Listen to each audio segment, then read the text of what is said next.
Shalom, shalom, je vous salue dans le nom précieux de Jésus-Christ. Et aujourd'hui, nous sommes dans notre chapitre, le chapitre 5. Ici, votre frère, le frère Cadet, votre frère de tous les jours.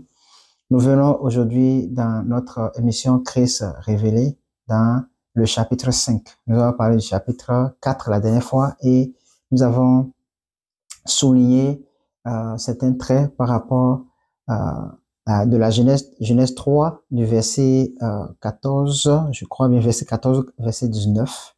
C'est ce que nous avons dit dans la vidéo précédente.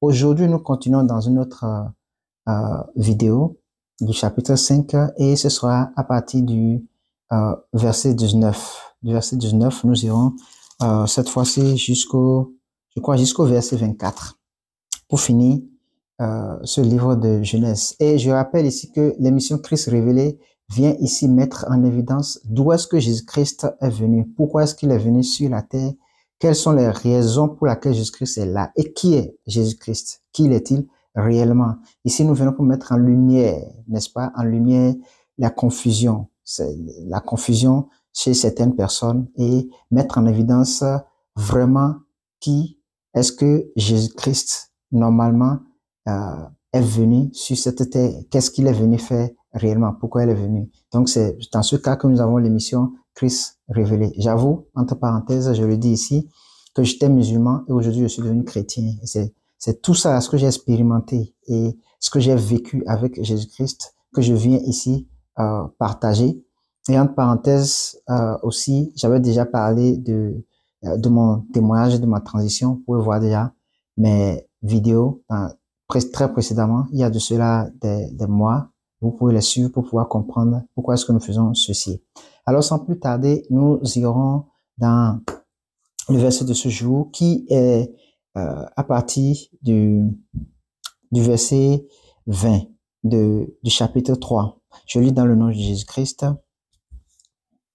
Alors, Adam donna à sa femme le nom d'Ève, car elle a été la mère de tous les vivants. Donc, Adam, qui était dès le commencement la première créature de Dieu, et sa femme Ève, a une déchéance. Je l'ai dit dans les vidéos précédentes, vous pouvez aller le voir. Et suite à ce que Dieu a pris la décision, n'est-ce pas, parce qu'ils ont désobéi, il les a donné une malédiction à chacun d'eux, le serpent, la femme et l'homme. Alors, après cela, ici, Adam, après cet événement, Adam, dans ce verset 20, Adam a donné à sa femme le nom d'Ève, car elle a été la mère de tous les vivants. Donc, ça veut dire ici, dans ce 20, ça veut dire le nom Ève, veut dire la mère de tous les vivants. Nous sommes d'accord là-dessus. Je relis verset 20. Adam donna à sa femme le nom d'Ève, car elle a été la mère de tous les vivants. Donc, le nom Ève, quand on dit car, ça veut dire que il y a une raison pour laquelle. Car, c'est une conjonction de coordination. Car a une conjonction de coordination comme et, comme dans, ou. Ce sont des conjonctions de coordination. Ça veut dire ça prépare. Ça veut dire que ceci est la raison, la conséquence de telle chose. C'est ce que ça veut dire. Donc, quand il dit Ève, le nom d'Ève, car elle a été la mère de tous les vivants. Donc, ça veut dire que Ève, ça veut dire la mère de tous les vivants. J'espère que nous sommes d'accord sur ce point. Alors, nous continuons dans le verset 21 qui dit « L'Éternel Dieu fit à Adam et à sa femme des habits de peau et il les en revêtit. » J'aime tellement ce verset, parce que Dieu, c'est un Dieu d'amour. Après qu'il ait corrigé, après qu'il t'ait dit quelque chose que tu as fait, n'est-ce pas, et que tu as reconnu que tu as désobéi, il vient corriger, il vient arranger, tu vois, il vient. C'est pour ça, des fois, vous voyez des personnes c'est pour ça qu'il ne faut pas juger, il ne faut pas vraiment juger. Quand vous voyez quelqu'un qui était pauvre et devenu riche, ne dites pas tout de suite que, ah non, ce gars, il est rentré dans les choses. Ou bien quelqu'un qui, de rien du tout, vous le voyez, il a un grand poste, il a ceci, ne jugez pas. Parce que peut-être vous ne savez pas, surtout encore si c'est un chrétien, vous ne savez pas quelle relation il a avec Dieu et quel pas il a posé, quel niveau de sacrifice, quel niveau d'intimité il a avec Dieu pour que Dieu se décide pour le lever. Vous allez dire non, que Dieu, il fait les choses doucement. Ouais, bien sûr. Mais quand vous prenez le cas de Joseph, qu'est-ce que Joseph a fait? Joseph a quitté la prison pour avoir la place de premier ministre dans le gouvernement de Pharaon d'Égypte. Quand vous suivez l'histoire de Joseph, de la prison directement à poste à la présidence. Bon, aujourd'hui, nous allons dire, parce que dans le temps, c'était des rois, donc ils sont aujourd'hui, il n'y a plus affaire de roi, il y a affaire de président et de vice-président, secrétaire et tout le reste. Donc, Joseph, nous connaissons le cas de Joseph, n'est-ce pas, qui directement est devenu l'enfant de Jacob, qui directement de la prison est devenu vice-président de Pharaon. Donc, il y a des choses. Donc, Dieu était venu ici pour l'arranger, pour vraiment les donner un habit, les donner une couverture. Alors, nous continuons. L'Éternel Dieu, dans le 22, l'Éternel Dieu dit, voici l'homme est devenu comme l'un de nous, pour la connaissance du bien et du mal. Empêchons-le maintenant d'avancer sa main, de prendre de l'arbre de vie, d'en manger et de vivre éternellement. Alors, ce verset ici, c'est parce que au début, Adam et Ève ne connaissaient pas le mal, c'est seulement le bien, n'est-ce pas? Parce que Dieu a créé, c'est pour ça que je crée l'homme à mon image. Mon image, c'est un Dieu d'amour, de bonté, de grâce, de faveur, de pardon, de miséricorde. Donc, je crée un homme, un Dieu terrestre, physique, qui sera ma représentation sur la terre, n'est-ce pas?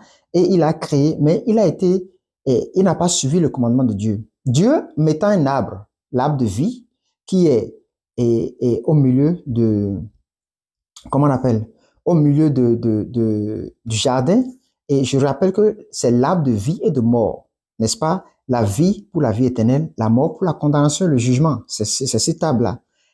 Au départ, il n'y avait pas que l'homme allait mourir. Ce n'était pas dans le plan de Dieu, n'est-ce pas? Ce n'était pas le programme de Dieu que l'homme meurt.